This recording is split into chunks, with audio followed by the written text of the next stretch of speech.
Olá, minhas amigas. Hoje eu vou falar um pouquinho sobre como fazer economia, como a gente consegue fazer economia, mas assim, na casa, no casamento, na sua vida de todo dia. Mas o que eu tenho para falar e para explicar é muita coisa. Não dá para falar só nos minutos. Mas assim, eu fui criada de uma forma que não se deve gastar tudo que tem. Fui criada dessa forma. Desde pequena sempre escutei meu avô falando que toda pessoa que quando tiver assim trabalhando, tenha um salário, então saiba guardar alguma coisa. Por quê? Se você ganha 100, gaste 99 e guarde um. Porque se ganhar 100, gastar 120, a bola só cresce, você não pega mais. Eu cresci assim, ensinei os filhos que eu tenho dessa forma e não me arrependo até hoje da forma que me ensinaram. Como economizar? Como não gastar tudo que tem? Existem aquelas pessoas que têm compulsão, tem que comprar tudo tem que comprar. E quando vê dinheiro na mão, tem que comprar. Mas agora é moda, né? Cartão de crédito. Antigamente nós não tínhamos isso, cartão de crédito. Então nós tínhamos que aprender com quem? Com as pessoas de mais idade que nos passavam a sabedoria delas. E foi dessa forma que eu aprendi. Escutando meu avô falar e escutando um exemplo que eu vivi. O exemplo que eu vivi foi da seguinte forma. Eu tive o meu primeiro trabalho com meu pai. Eu fazia prestação de serviço junto com ele. Ele trabalhava no estado e aí eu tinha uma vontade louca de trabalhar. Então, naquela época, como é que eu vou dizer, mais de 40 anos passados, não existia concurso público, essas coisas todas como existe hoje.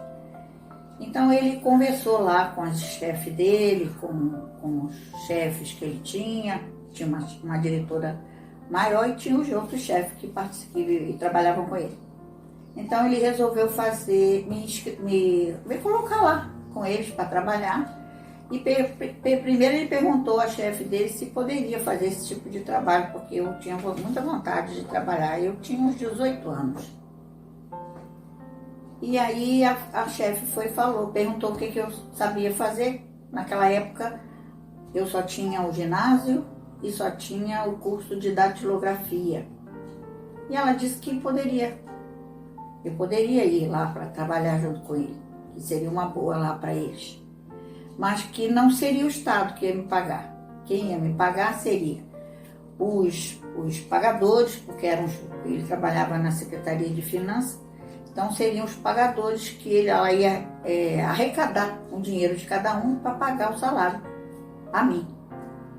E na época, quando eu fui lá na entrevista com ela disse que me pagaria 250 cruzeiros. E aí eu toda feliz da vida, né? Nunca tinha recebido dinheiro na minha mão. Era o primeiro salário meu, primeiro trabalho meu. E aí passou aquele mês, como eu não tinha dinheiro nenhum para pagar passagem, para comprar lanche, e meu pai foi custeando isso para mim. Porque meu pai também ganhava muito pouquinho. Nós éramos 4 filhos, 4 bocas para sustentar, né? E minha mãe trabalhava muito na máquina para ajudá-lo. E aí, a minha intenção era essa, trabalhar para poder ajudá-los no que eles precisavam. E aí meu pai ia pagando, né, minha passagem, meu lanche. Meu pai não trabalhava todo dia, ele trabalhava dia sim, dia não. Então ele foi pagando e aí foi passando os dias. Fez um mês. Quando completou um mês, a chefe falou para o meu pai que não conseguiu arrecadar o dinheiro para me pagar. E que eu continuasse lá trabalhando, que quando fizesse 2 meses, ela iria me pagar os 2 meses de uma vez. Tá bom, eu continuei trabalhando e meu pai continuou fazendo pagando a passagem, pagando o lanche, tudo bem. Quando chegou os 2 meses, a chefe deu um recibo, um comprovante para eu ir no Banco do Brasil, que eu ia receber o dinheiro. Nessa época, a minha mãe quis ir junto, meu pai, fui eu, meu pai e minha mãe. E lá dentro porque a minha mãe foi junto, porque na época eu estava namorando, e naquela época a gente fazia enxoval, não é como agora. A moça vai casar, os noivos vão casar, põe tudo na loja. E assim os padrinhos, os convidados vão pagando tudo, vão dando tudo. Naquela época não era assim. Naquela época nós tínhamos que fazer um enxoval. E aí a minha mãe disse então queria, para poder, junto com esse dinheiro que eu ia receber, para comprar um enxoval, junto com meu pai e eu. Tá bom. Então fomos para o Banco do Brasil. Banco do Brasil, lá do lado da Igreja da Candelária, no centro da cidade. Chegando lá, meu pai aqui, eu era de menor, porque eu só tinha 18 anos, né? Meu pai que recebeu, eu me lembro como fosse hoje, que o Banco do Brasil tinha umas grades, uma grade assim, impedindo do funcionário ver quem estava recebendo.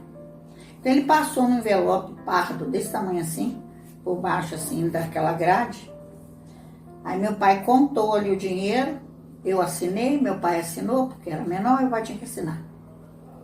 Então quando ele falou assim, pronto, aqui o seu salário. Eu não sabia nem como é que pegava naquele envelope. Só que aí meu pai falou assim, puxou aqui dentro do bolso dele, uma tira assim de papel, e falou assim, isso daqui é o que você me deve. Aí eu olhei para ele, tá bom pai, então o senhor tira aqui. Deu o envelope para ele, ele tirou o que eu devia a ele, que ele disse que era das passagens, dos lanches, com razão, né? Ele pagou, então ele tinha que receber de volta. E o restante foi, ele falou para mim assim, nós vamos com a sua mãe agora comprar o seu enxoval, essa outra parte, uma outra parte nós vamos guardar para você continuar trabalhando, para pagar sua passagem, seu lanche, e o restante nós vamos colocar aí no Banco do Brasil. Naquela época, você vê só, eu ganhei 500 cruzeiros. Nós colocamos no banco 200 cruzeiros. Meu pai retirou o que eu devia a ele. Fomos para comprar um enxoval, compramos o enxoval que a minha mãe achou que ela tinha a lista para poder comprar. E ainda guardou esse dinheiro para poder eu ir novamente para o trabalho e lanche, essas coisas todas. Agora eu quero falar, vocês pensam que eu fiquei com raiva do meu pai? De jeito nenhum. A história do meu avô, que eu tinha que guardar se eu ganhasse 100, valeu. A história que o meu pai me mostrou, que eu devia a ele, também valeu para mim como experiência. E eu amo ainda, né? Ele já está lá no céu que eu sei que está. Mas isso não me fez ficar com raiva dele, porque ele estava agindo certo. Porque ele me ensinou que a gente deve, a gente paga. E o que a gente tem que guardar para não se gastar tudo. E é isso que serviu para mim como lição durante essa minha vida toda. E eu passo isso para os filhos. Passei isso para os filhos, continuo passando. Por quê? Não se deve gastar tudo que tem. Se deve economizar de verdade. Porque se você quiser ter alguma coisa nessa vida, porque tudo é bonito, tudo dá vontade de comprar. Mas a gente tem que saber se o dinheiro dá para comprar. Se tem condição de comprar. Porque não é vontade. Vontade a gente tem, dá e passa. Mas acontece que até hoje, graças a Deus, não gosto de cartão de crédito. Eu tenho dinheiro para comprar, eu compro. Não tenho dinheiro para comprar, eu não compro. E quando a gente sai de casa, já vou saindo já sabendo o que eu vou comprar. Se o meu dinheiro dá para comprar.